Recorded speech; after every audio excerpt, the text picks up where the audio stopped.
ബഡ്സിൻ്റെ കേസിൽ justice ദേവരാമചന്ദ്രൻ sir ഇവർ വക്കീലിന് കൊടുക്കാൻ പൈസയില്ല,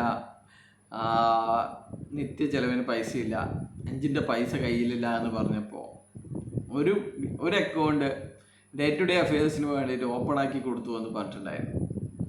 അപ്പോൾ ആ സമയത്ത് നമ്മുടെ ചീന CEO ആയ ശ്രീനാഥ് പ്രതാപൻ കേട്ട പാതി കേൾക്കാത്ത പാതി ഒരു ഫേസ്ബുക്ക് ലൈവ് വരികയും കന്നഡക്കാരാ നിൻ്റെയൊക്കെ അഡ്രസ്സ് നമ്മളെ കയ്യിലുണ്ട്, അതുപോലെ തന്നെ അക്കരെ ചേട്ടാ നിങ്ങളുടെ കയ്യിൽ നിന്ന് ഞാൻ പൈസ വാങ്ങിയിട്ടുണ്ടോ, പിന്നെ എന്തിനാണ് നിങ്ങളിങ്ങനെ ഇതിനെക്കുറിച്ച് വാർത്താ സമ്മേളനം നടത്തുന്നത്, നിങ്ങൾക്ക് വേറെ പണിയില്ലേ, നിങ്ങൾക്ക് കിളക്കാൻ പോയിക്കൂടെ, ഒരു കർഷകനോടാണ് പറയുന്നത്, നിങ്ങൾക്ക് കിളക്കാൻ പോയിക്കൂടെ എന്നൊക്കെ പറഞ്ഞിട്ടുണ്ടായിരുന്നു.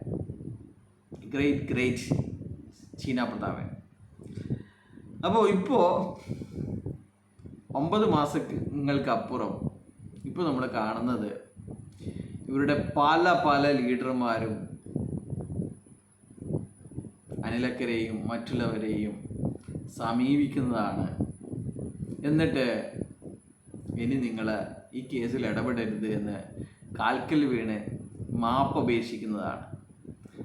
അപ്പോൾ എന്തായാലും ഈ ഒരു വ്യക്തിയുടെ അല്ലെങ്കിൽ ഏതൊക്കെ ലീഡർമാരാണ് ഇത്തരം ആവശ്യമായിട്ട് ആൾക്കാരെ സമീപിക്കുന്നത് എന്നുള്ള കാര്യങ്ങളൊന്നും തൽക്കാലമല്ല ഒരിക്കലും പറയാൻ ഉദ്ദേശിക്കുന്നില്ല.